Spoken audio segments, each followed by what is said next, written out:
샬롬. 오늘은 교회에서 추수감사절로 예배를 드렸을 것 같아요. 오늘도 주님 안에서 행복한 하루 보내셨죠? 오늘은 마지막 때 환란에 대해 가볍게 맛보고 지나가는 시간을 가지고 싶어서 영상을 켰습니다.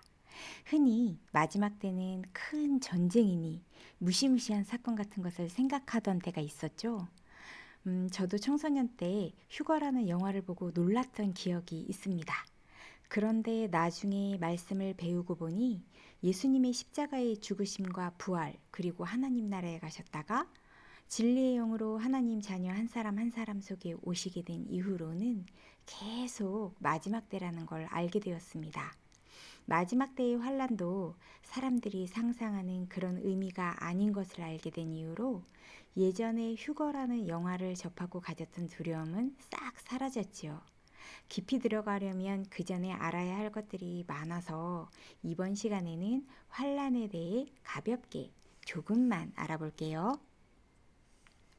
마태복음 24장은 마지막 때에 대한 내용을 담고 있습니다.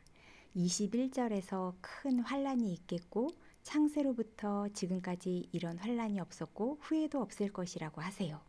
그런데 마지막 때의 환란의 모습이 영화와 조금 다릅니다. 23절에서 26절을 보면 환란의 모습을 설명해 주시는데 그리스도가 여기 있다, 저기 있다 등등 어디에 있다라는 일이 있는 것이 마지막 때의 특징이더라고요. 거짓 그리스도들과 거짓 선지자들이 큰 표적과 이적을 일으켜 미혹을 해도 믿지 말라고 하십니다. 그 이하의 말씀은 시간이 너무 길어지니 다음 기회에 알아보고 오늘은 이 부분만 볼게요. 지난번에 예수님의 유언장 중 일부분인 요한복음 14장 16절에서 20절의 말씀을 함께 보았지요. 안 보신 분들을 위해 짧게 요약하자면 먼저 십자가의 죽으심과 부활에 대해 예수님께서 말씀해 주셨어요. 걱정하는 제자들에게 걱정하지 말라시며 우리를 위해 처소를 예비하러 아버지께 가셨다가 우리를 고아와 같이 버려두지 않으시고 보혜사 진리의 영으로 다시 우리에게 오신다고 하셨어요. 그날에는 주님께서 아버지 하나님 안에, 우리가 주님 안에, 주님께서 내 안에 계신 걸 내 스스로 알 것이라고 하셨어요. 그렇게 알려주셨는데 내 안에 계신 주님을 찾지 못하고 방황할 때 우리가 환난 중에 있다고 하십니다. 우리 안에 계신 주님을 자꾸 바깥에서 찾을 때 거짓 그리스도들과 거짓 선지자들이 주님께서 자기들과 관계된 특정한 곳이나 사람에게 계신다고 미혹을 하죠. 그들이 어떤 이적을 일으켜도 당연히 우리는 내 속에 거하시겠다는 주님의 말씀을 더 믿어야겠지요. 야고보서 1장 27절에 고아와 과부를 환난 중에 돌아본다라는 말씀이 있습니다. 아버지 하나님을 찾지 못한 고아와 신랑이신 예수님을 찾지 못해 방황하는 과부는 환난 가운데 있는 사람입니다. 두 번째로 사도행전 7장 11절에 흉년이 들어 양식이 없는 큰 환난이 나옵니다. 요셉이 애굽의 총리가 되었을 때의 이야기지요. 아모스 8장 11절에서 13절을 보겠습니다.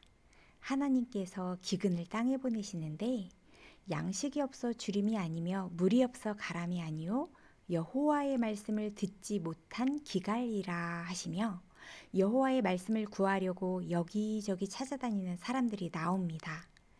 양식이 없어 큰 환난을 겪는 야곱의 가족들, 여호와 하나님의 말씀을 듣지 못하는 환난을 겪고 있는 사람들, 같은 모습입니다.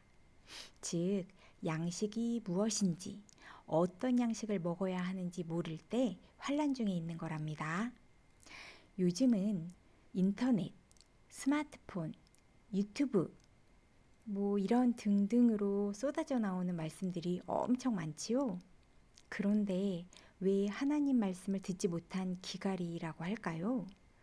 예수님께서 사역하실 때에도 하나님 말씀을 가르치고 전파하는 많은 종교 지도자들이 있었지만 그들은 하나님 말씀을 사람의 계명으로 바꾸어 전하고 있었기에 예수님께서 오셔서 마태복음 5장 6장, 7장에서와처럼 다시 하나님의 계명으로 바꾸어 주십니다. 홍수가 나면 모든 것들이 다 섞여 먹을 수 없는 물이 흐릅니다. 제가 말씀 배우는 교회 목사님께서 어린 시절 강원도 평창에서 사셨는데요. 여름에 비가 많이 내려 잡다한 것들이 다 섞인 흙탕물이 되면 개울을 건너 샘물 솟는 곳에 가서 물을 길어 오신대요. 거기에는 아무것도 섞이지 않은 맑은 물이 퐁퐁 솟아올라서 길어와 먹어도 병이 안 걸렸다고 해요. 젊은 분들은 수도가 있을 때부터가 아마 기억에 있을 테니까 이해하기 힘드실 거예요. 말씀의 홍수 속에서 말씀을 바르게 전함으로써 내 안에 계신 주님을 잊어버리고 또 내가 주님 안에 있음을 깨닫지 못해서 나 혼자 사는 것 같아 힘들어하는 사람에게 주님께서 함께 하심을 찾게 해주는 것. 그게 바로 그 사람을 환난 중에서 뽑아내는 것이겠지요. 간단히 정리해보면 주님께서 내 안에 계신 걸 모르고 방황하는 것도 환난받는 중이고요. 또 양식이 무엇인지 어떤 양식을 먹어야 하는지 모르는 것도, 그래서 하나님의 말씀의 양식을 먹지 못하는 것도 환난 중에 있는 거고요. 하나님께서 내 아버지이심을 모르는 고아, 또 주님께서 나의 진정한 신랑 되심을 모르는 과부도 환난 가운데 있어요. 남녀 구분 없이 우리는 한 남편인 그리스도께 정결한 신부이고 예수님은 우리의 남편이신 거 아시죠?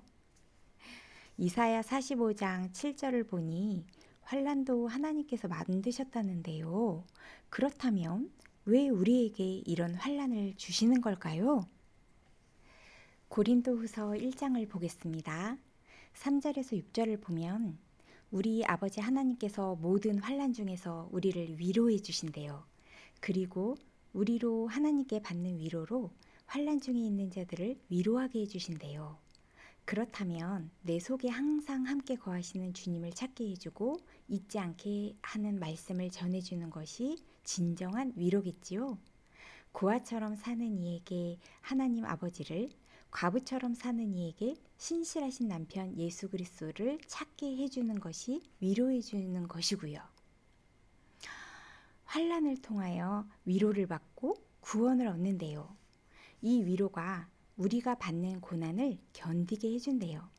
고난에 대해서는 간략하게 정리한 지난 영상을 참고해 주세요. 이렇게 환난과 고난을 통해 우리는 하나님 앞에 알곡으로 나오게 되고 오직 하나님만 의지하게 된답니다. 추수감사주일에 나에게 주신 여러 가지 것들 당연히 감사드리지만 가장 우선시해야 할 것은 먼저 말씀을 계속 배우며 여러 가지 훈련을 받음으로 하나님 앞에 충실한 알곡으로 연결어가는 우리들과 우리가 말씀을 전하여 주님 안에 거하고 주님께서 내 안에 거하심을 알게 됨으로써 새롭게 맺힌 열매가 함께 감사드리는 것이 추수감사절의 진정한 의미라고 생각됩니다. 사실 1년 365일 매일이 추수감사절이지요.